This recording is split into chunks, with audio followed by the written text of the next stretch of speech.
Okay, hello everybody. I am David Butler. I'm Emily Freeman. Welcome to Don't Miss This. Happy Valentine's Day, maybe, when this goes on. Okay, it might be there. fun. It Super could be. Bowl is ended. Go Chiefs. I prophesy that the Chiefs will win. Oh, So let's Garrett's see going to be if so I'm a mad prophet. at you. Garrett, my cousin, plays for the Chiefs. So, Oh, okay. He's sorry. a little bit happier. Yeah, I like the Niners too a lot. So He loves Joe Staley. Okay, but It's fine. You vote for the Yeah. Chiefs. We'll vote for the 49ers. okay. So when it's over by the time you watch this. So I hope I'm happier than he is. Okay.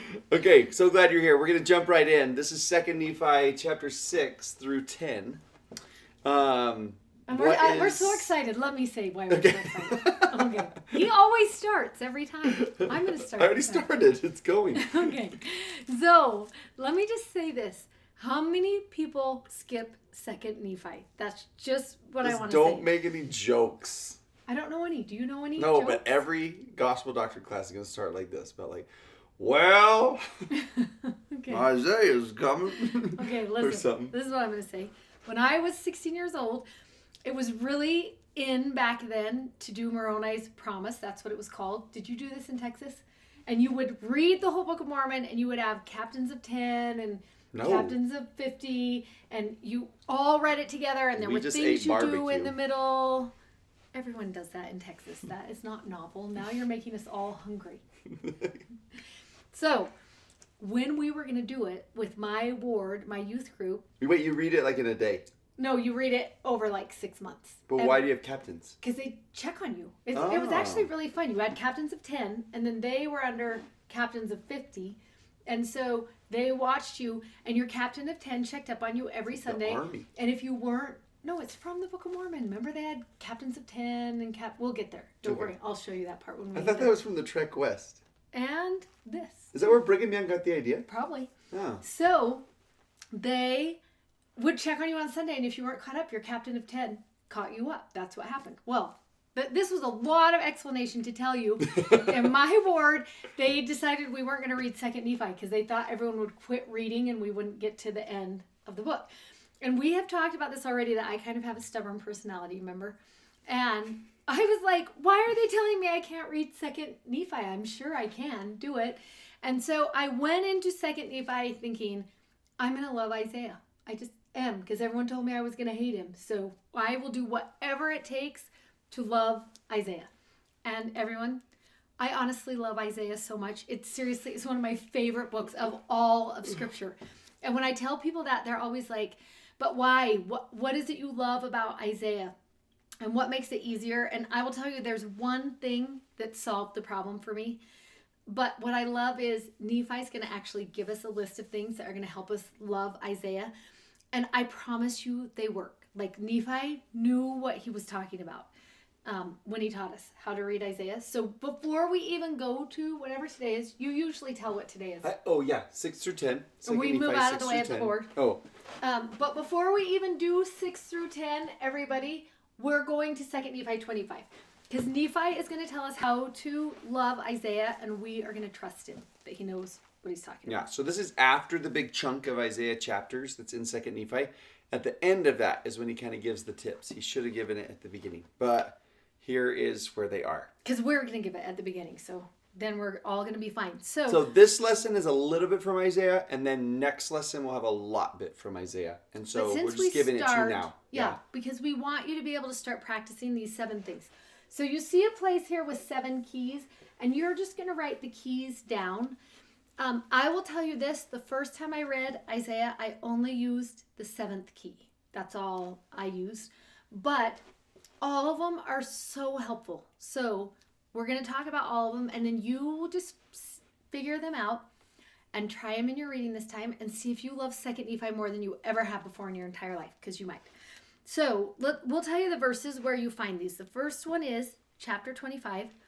In verse 1, he's going to tell you, Isaiah spoke many things which were hard for many of my people to understand. So we love that we're like in the same boat. It was hard back then, hard now. We trust Nephi even more because he is going to meet us where we are. And he says, part of the reason why it was hard is because the people didn't know concerning the manner of prophesying among the Jews.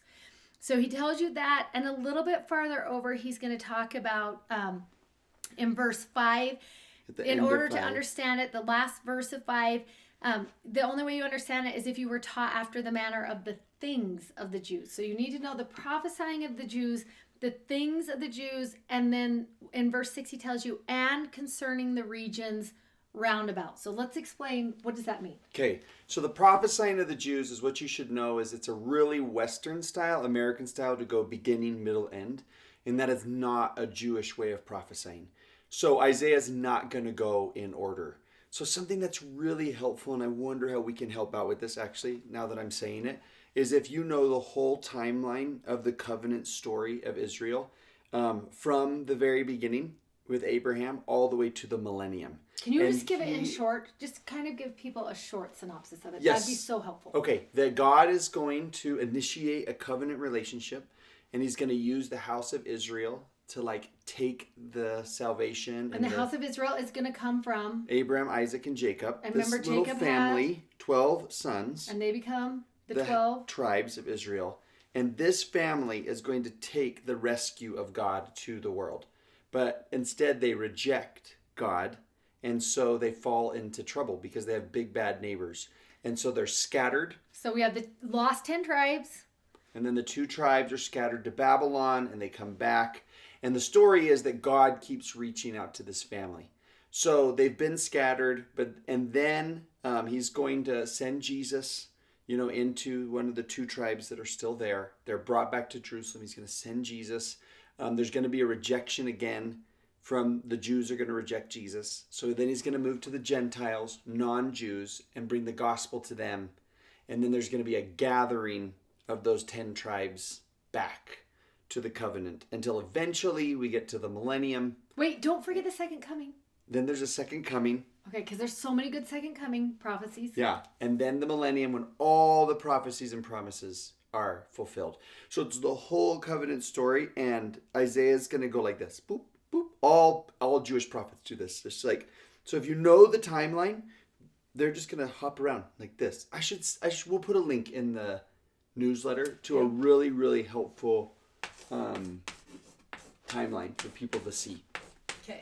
Something you're going to know about Isaiah. And then the things of the Jews are, they just, there were certain countries that were in control back then. There were capital cities, there were kings, queens, like all the wars and all those things were going on and everybody knew. Nephi is... And not just the wars and the people, but you also want to know like the culture and the traditions and the laws and how those things fit in and the scenery. So sometimes it's a little confusing.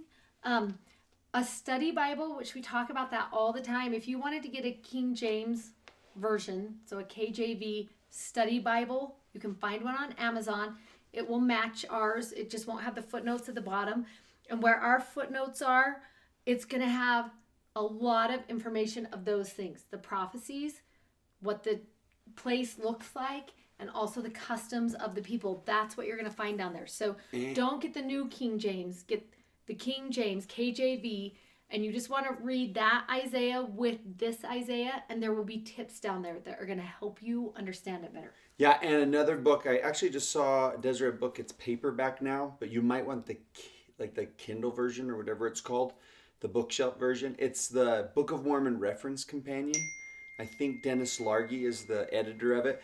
That book is worth it just for the Isaiah chapters. So get the paperback, get one of those coupons, or get it, on the bookshelf or something like that. And honestly, it's worth it just for understanding. That's when you really want to dig in. This year might not be your year. Yeah. So number 7 is going to be for you. If you're like, I don't want that much of Isaiah, just hold out for number 7. But some year you might really want to dig in, and a study Bible and that Dennis Largy book are going to be seriously probably all you need. They're just fantastic. It'll be so good. Okay, so that's number 1. You need to understand the prophecies, the things, and the land. Number 2 is going to be in verse 3. You're going to be watching as you read through here. Isaiah is going to teach you about the judgments of God. So you may just, as you read, be looking for prophecies, number 1. Number 2, judgments. What are God's judgments? What do I learn about them? What was going to happen to the first 10 tribes? What happens after Jesus comes the first time? What happens at the second coming and those judgments, you can watch for judgments, he tells you. And part of that is that there's a happy ending, that the enemies are finally defeated in the end. Like Jesus came, died for our sins, and it almost feels like the devil's still in control. There's just a promise in Isaiah that one day God will defeat the devil once and for all. Yes, and we love that part. Third, you're going to be watching for the spirit of prophecy and reading with the spirit of prophecy. So not just the prophecies looking back, but the prophecies looking forward and watching for those. Which ones are going to be part of our lifetime? Which are future from us? Just keep an eye out for prophecies as you go. And particularly hope, right? And then I think you're going to link that into this bottom one, yes, like the real yeah, one. We will. Yep. Okay, in verse 5, I love this. It's almost like a challenge from Nephi. Yea, and my soul delighteth in the words of Isaiah. Let yourself delight in them. Don't enter into it thinking nobody understands Isaiah. I'm going to hate Isaiah. I should skip Isaiah. Like, go into it with an open mind that I'm actually, there's going to be something in these chapters that I'm going to delight in, that I'm going to love. Go into it with that frame of mind. And it might be fun for you to know that Isaiah is as far away from Nephi as Joseph Smith is from us. Like, that's about their gap from each other. So far, he wouldn't have known anyone who knew him, but kind of close enough that there would have been some sort of kinship. His my people. Yeah. My time. Then in number 5, I love this one because he's going to talk about what did you write down for 5? 1, 2, oh, yeah. 3, We're going 4, to talk about prophecies again, and this one's going to be last days prophecies. So in the days, he says this in verse 7. Nevertheless, in the days that the prophecies of Isaiah shall be fulfilled, men shall know of a surety at the times when they come to pass. So I love the fact that you're going to read some prophecies in here that are not the 10 tribes, the first ones we talked about, and not when Jesus came, the second ones we talk about, but are like our prophecies, the prophecies of our time and our day. You want to be watching for those. What do those look like? And right on the heels of that is number 6, which says it's actually a promise given to us. They are of worth unto the children of men, and he that thinks that they are not, unto him will I speak particularly. For I know that they shall be of great worth unto them in the last days. That's us. So they're going to be, what he chose to put in here is going to be of great worth to us. For in that day shall they understand them. Wherefore, for their good have I written them. And I love that. I love it. Nephi's like, listen, you're going to understand these because you are living in the time where a lot of these are going to come to pass. They're just going to make sense. You'll read it and you'll be like, oh yeah, I know what he's talking about. That makes sense to me. And we're just right on the cusp of all the covenant promises finally coming to pass.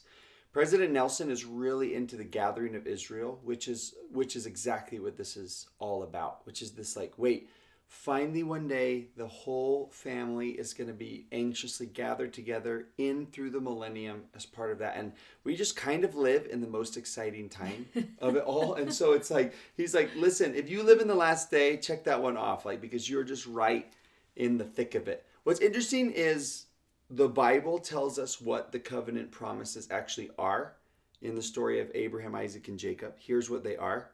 And so the Book of Mormon kind of needs the Bible, so you know what they are. But then the Bible needs the Book of Mormon because the Book of Mormon tells the covenant story from beginning to end. Let me show you how God's going to keep reaching out and finally fulfill everything he promised in the very beginning. And so Jacob 5, the allegory of the tree is the whole story. Isaiah is going to tell parts of the whole story just out of order. Jesus is going to come and tell the whole story. And so the Book of Mormon provides several spots where you're like, oh, there's the whole covenant story. Yeah, it's so good. Okay, this is the last one. And if you are new to Isaiah, this is the one you might want to try. This is what I did the first time I read Isaiah when I was 16. With her captains. With my captains of 10. So it says, he's going to talk about Jesus right now and how he's going to raise from the dead with healing in his wings, and all those who shall believe on his name shall be saved in the kingdom of God. And this is coming on the heels of everything he's teaching us about Isaiah. And he says, wherefore my soul delighteth to prophesy concerning him, for I have seen his day, and my heart doth magnify his holy name. And one of the things I love is that from Isaiah, Nephi learned to watch for Jesus to come. He saw Jesus's day. And it was Isaiah who's going to teach Nephi, watch for Jesus Christ. That's what you want to do. That's what I did the first time I read Isaiah. I read through the whole thing, and the only thing I marked was any description I found of Jesus Christ. Anything. And Isaiah might be the best, paints the best visual pictures of Jesus of anyone who's ever written. He just does a really good job of telling you who Jesus is through pictures of who he is. Isaiah is a poet. He kind of writes as a poet. It's a very figurative language. He puzzles things together, and so you have to enter into it willing to puzzle things out and to see. Like, you want to be looking at what he's talking about more than hearing what he's talking about. And if you just go in looking for everything you can learn about Jesus, and that's all you mark and that's all you write down, you will come out of Isaiah loving Jesus more, and then you love Isaiah more. Yeah, even the phrase that you just read as you were like looking for that phrase, that he comes with healing in his wings. Like, Jesus has no wings. We wish he did, but he has no wings. But like, wings in an ancient culture were symbols of power, to move and to do things, right? And so that imagery is, he has power to move people and to bring about healing, whatever he needs to do. So one of the things that you're going to learn most about the character of Jesus in the story of Isaiah is, in the writings of Isaiah, is what was promised on the title page, that you're going to watch him keep reaching out, keep doing all the things that he can and will to like gather in, the covenant family. There's those wings again, right? To like a hen. He's going to use that imagery to gather in. And frankly, he becomes like one of these three like sentinels at the beginning of the book. Nephi, Jacob, and Isaiah, who all tell you, we've seen him. He's ministered to us personally. And so at the beginning of the book, you've got these three witnesses of him that is just fantastic. So we thought it would be fun today to do just an introduction to Isaiah, and we're going to do one little part of just puzzling through it and letting you experience like visualizing what's happening. I picked this one on purpose because it really is a puzzle. So it's going to require us to think through it. And then we're just going to jump into Nephi's teachings again. So this is a good like bridge into Isaiah. So you want to turn to chapter 7. And this is going to come out of Isaiah 50. That's what we would compare to. So that's where Nephi is pulling it out of. If you pulled out Isaiah 50 and laid it beside this, they'd be similar all the way through. And he's going to go through and he's going to talk to you about this. Now, what we're going to do is just look at the last 2 verses. It's also really helpful with Isaiah to take it in bite-sized pieces. So we're going to look at the last 2 verses. And let me just tell you this story, which please don't think I'm weird when this happens. This is just part of my life. So he's like, oh no, what is about to happen right now? I love an intro like that. So when my boys were growing up, Josh was a diabetic. And this is the kind of diabetic Josh was. If he exercised at all during the day, it just meant we were going to be up all night. That is just true about having Josh with diabetes. And so I pretty much just didn't sleep for the whole time Josh was under the age of 18, because what boy doesn't go out and do stuff? And one night I woke up and I came down and tested him and got him all the juice he needed, everything he needed. Everything was fine. The whole world was fine. I walked up to my room. Oh, just you said as juice. I was juice. I was like, why did you bring him a Jew?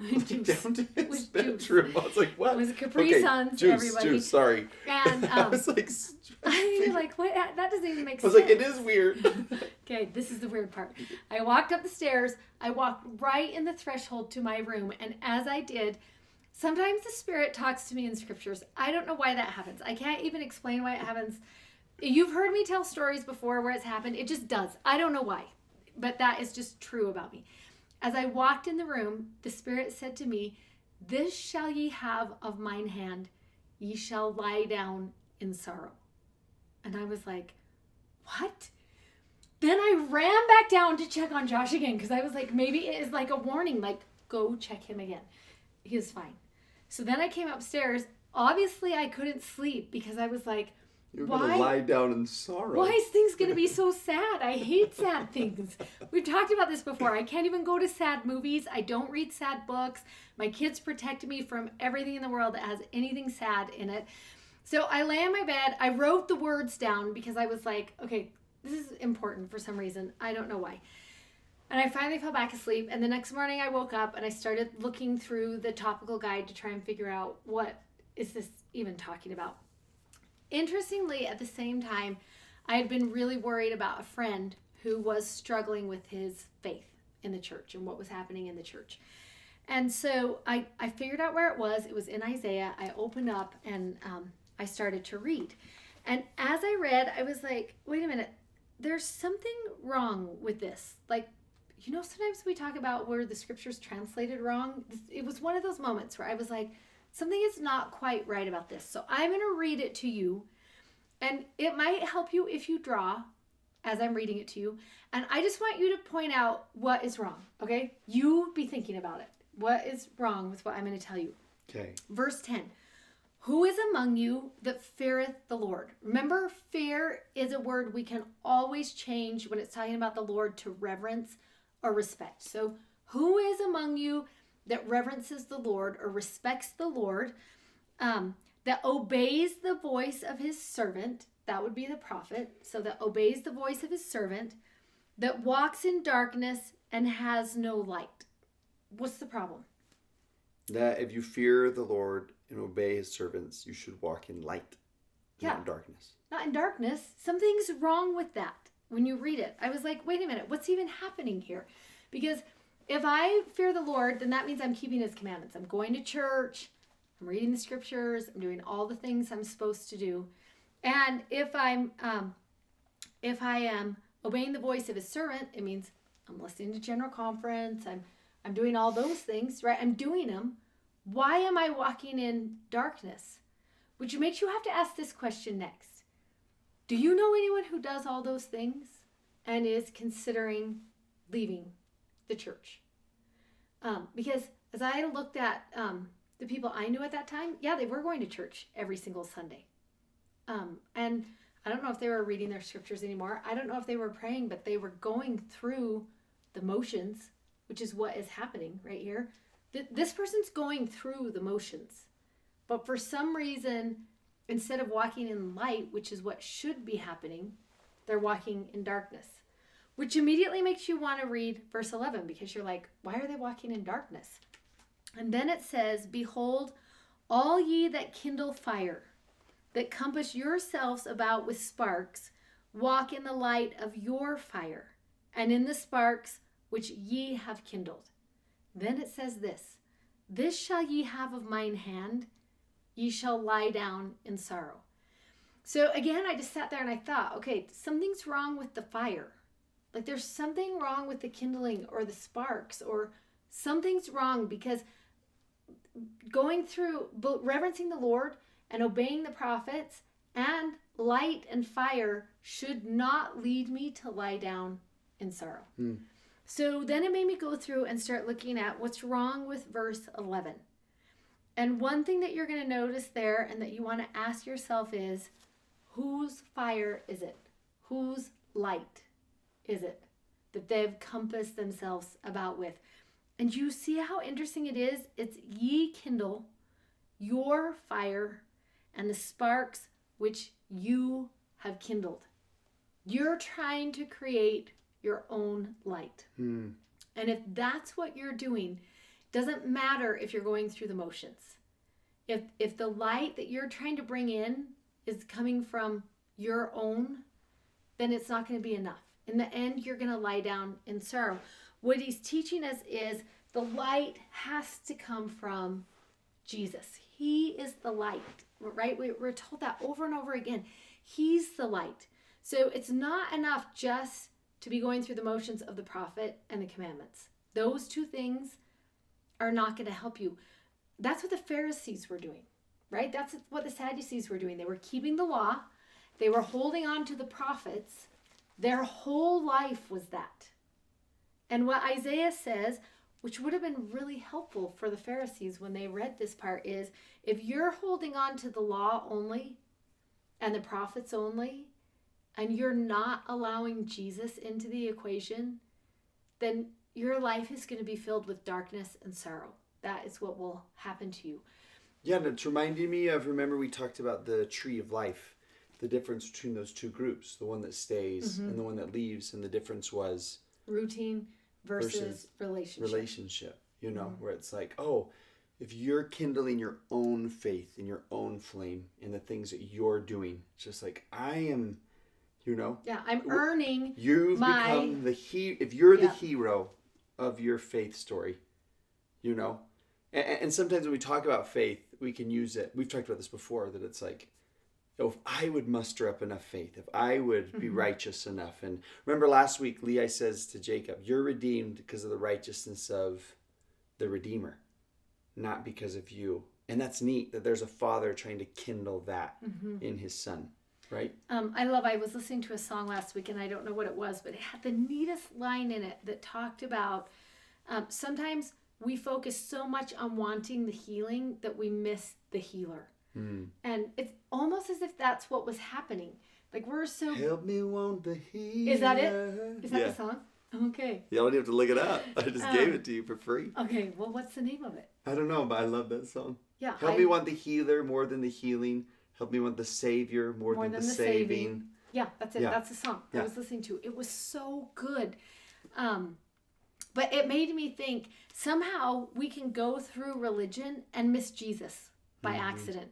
And what Isaiah is teaching long before Jesus even would come is, be really careful that you don't get so caught up in the check marks and the routine and the scorekeeping and trying to earn what you think religion is, that you accidentally miss Jesus, because that's the most important part. Because you can almost hear someone say, like in venting, I do church, I do all the things. And it's like, well, why were you doing it?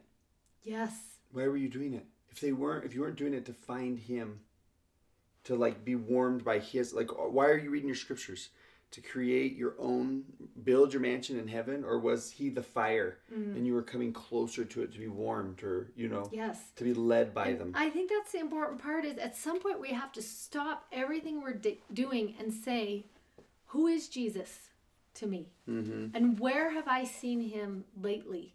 And what is he doing in my life? Because if Jesus is just a future savior for you, it's someone you need at the judgment day, it's hard to be in a relationship with someone that you're not really close to until the end.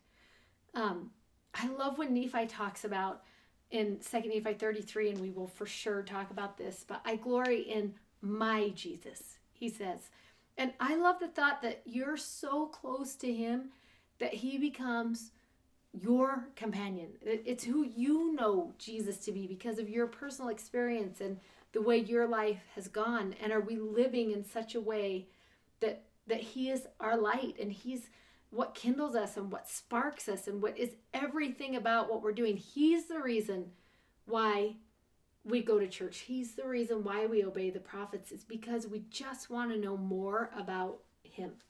Yeah, and I love how this chapter even starts with this description of him where he's saying, have I put you away or cast you off forever? He's talking to a rebellious Israel. Where's the bill of your mother's divorcement? Have I like divorced you away from me? Have I sold you to the creditors? Have I done any of those things to you? No. And I think we don't want to just see him in, it's neat that Isaiah is going to show him an Israel story, but make sure you know that like this is your story also. Yep. You know, I even love anytime we say Israel, remember Jacob's name meant supplanter, deceiver. His story was, I tried to do things my way until he realized to rely on God. And then he was given that new name, Israel, which means strength in God. Now I know how to like rely on him. Like the story of Israel is a story of grace, because that's what that word means. Yep. It's just awesome. So there's your introduction. Did you Isaiah. like it? Did you love Isaiah? I think you're going to love Isaiah. Yeah, try another translation if it can help you. Try those study Bibles if you want to see, like, wait, what's really happening here? Again, this might not be your year. It's okay. We're going to come back to some more fun stuff too. Jacob kind of takes over the pen for a minute in chapter 9. And this is one of these chapters that is just, when we say that the Book of Mormon is a testament of Jesus Christ, this is one of those spots that just kind of like floats to the top where you're just like, what a chapter. To read this from beginning to end, it's a praising chapter. It's one where Jacob's like, oh, like exclamation points about Jesus in here. He's standing up and clapping in church in this one. I don't know if you can, but Jacob does. Awesome. So this chapter kind of became meaningful to me at one time because we're sitting around our house and Christian was so into like all the Mormon messages and the pictures that all had like pain and death in them, like the scorpion Mormon message and like Abinadi in the fire. Like he'd be looking at it in church and I was always like, you know, like turning his page for him, like, dude, go to the baptism chapter or something, man. Like, what are you, like Samuel with the arrows? He's like, did one hit him? And I'm like, stop. You know, you're such a freak. Like, don't look at all those. But one day we were sitting at our house and he's got the picture book open and he gets to a picture of the crucifixion and I'm just kind of watching him and he really softly like touches the spots where Jesus's hands and feet were nailed to the cross, you know? And then he looks up at me and sees that I'm watching him and he asks, hey, Dad, how come Jesus had to get the spikes? And he was like 5 at the time. And what do you even say to a 5-year-old about that? And my first answer was from Alma. I said, well, to satisfy the infinite demands of justice. What in the world happened there? That's when you were a seminary teacher for just a second. I just was like, the Spirit speaks to me in Scripture. And so I decided to speak back. And Jenny kind of gave me the nice try look. And then I remembered Jacob's sermon here in chapter 9. And it's actually one about monsters. Man, why Jesus had to get the spikes is so hard to know. It seems almost metaphysical. You know, what is it? And so all these prophets speak in metaphors to help us like love and appreciate him, even if we don't have the capacity to understand like, what is that? What's the reason? Like give it, like lay it out for me legally or lay it out for me. And each prophet seems to give a different type of metaphor. And Jacob's is one about monsters. And so I actually said to Christian, I said, well, he says there's 2 monsters and their names are death and sin. And it's funny because all my kids know this. And then when they grow up a little bit, they'll like ask like, Dad, are there like real monsters, death and sin in the world? And I'm like, yeah, like they're real. And like, no, like monsters. Or are they just a thing, you know? But Jacob's so scared of them and they're so like then he calls them monsters. But so I said to Christian, okay, do you think, let's pretend mom is heaven and mom is the presence of God and that's where you want to go. Would you want to go there? And he's like, yeah. And I was like, okay, run to her. And I grabbed him and held on to him. And because I'm so strong, he couldn't get out of my grip. Because he was 5, everyone. And he's trying to go, and then he's like, you can't get there, huh? And I was like, I'm the monsters. I'm death and sin, and they have hold on us, and they're grasping us, and they're holding us back. When Jesus died, when Jesus got the spikes, it gave him power to defeat those monsters. And so then I just died, and Christian ran on. And it's always been like a really, really neat chapter to me to read this. There's actually some scary words in here where he says, man, had Jesus never come, he said, this is verse 8, if the flesh should rise no more, our spirits would become subject to that angel who fell from the presence of God and became the devil. Our spirits would have been like unto him, devils to an angel, shut out from the presence of God, remain with him forever and ever. It's just like this, like, oh, but then verse 10, that's the problem, right? Are the monsters of sin and death. And the hold they have on us. But then 10, you love, Jacob says, oh, how great the goodness of our God, who prepareth a way for our escape from the grasp of that awful monster, the monster death and hell. And because of the way of deliverance of our God, this death of which I have spoken of the temporal shall deliver up its dead, which death is the grave. And it's just like over and over. It's like, you might, one time I went through this chapter and circled all the O's. Oh. Like, because every time he starts with O, he's just like, oh, how great is God for this? Oh, how great is God for this? And I think it's so interesting. It's not very often you find exclamation marks in Scripture. Whenever I find one, I circle it because I'm like, this was important enough to merit an exclamation mark or all caps, right? If you were reading and someone had written it in our day, it would just be in all caps. And I love in 13 when it talks about, oh, how great the plan of our God. And I think it might be really interesting to take some time and just talk about the plan of salvation, the plan of happiness. I had a really interesting experience last year about this same time.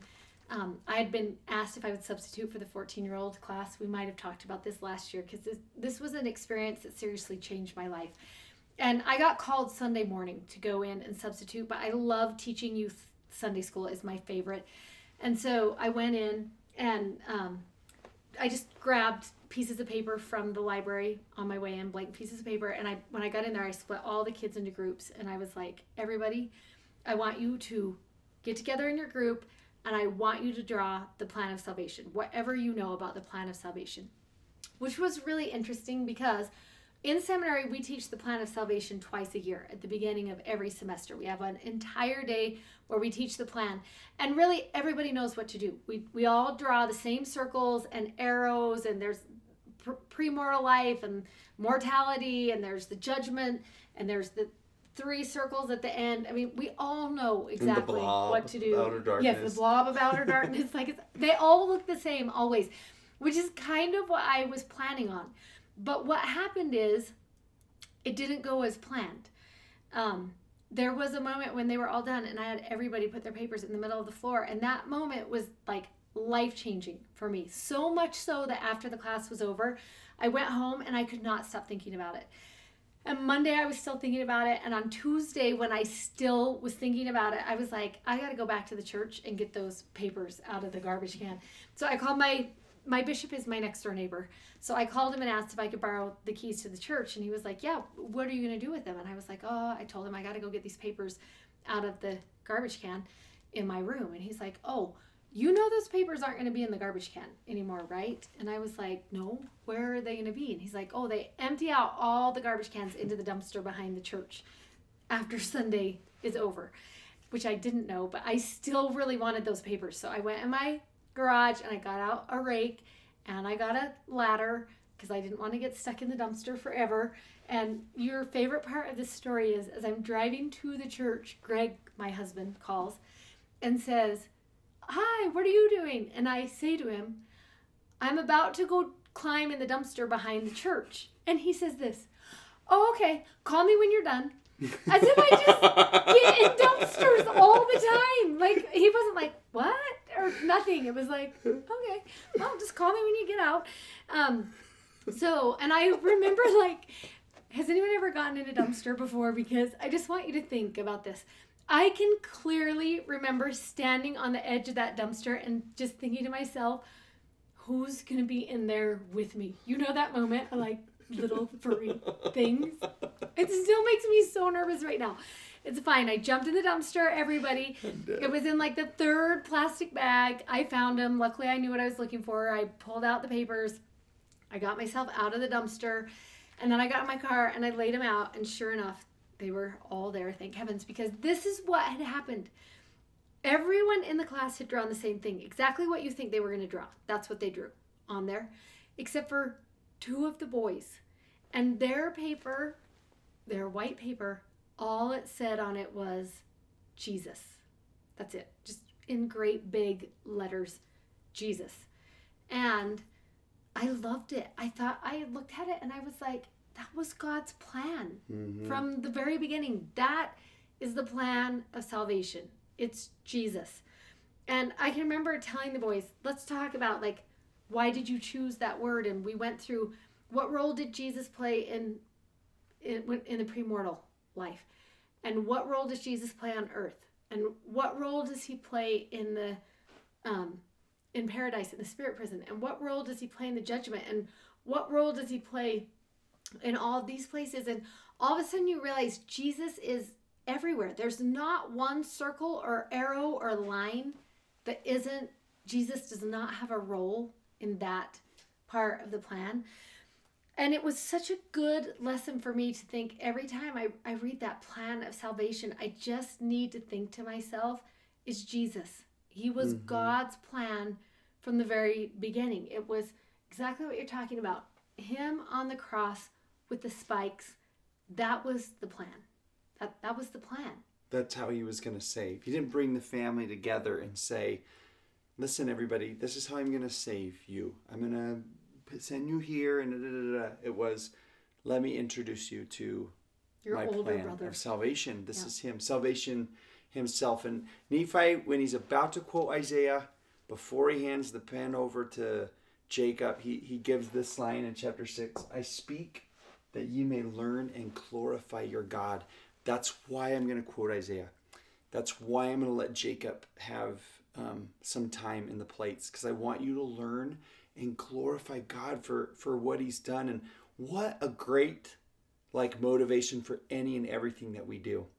I'm going to go into scripture study so I may learn and glorify God. I'm going to go to the temple so I can learn and glorify God. You're speaking in sacrament meeting. What's your topic? Doesn't matter. At the end, I want everybody to learn and glorify God. Like, that is what we're doing, why we're gathering, so that we can all say, oh, how great the plan of our God. Or in other words, oh, how great is Jesus, and how great is God for sending him. So. Oh, we loved this one too. Okay, you can't wait. Good More job. Isaiah next time. Yes, you're going to love Giddy up. it.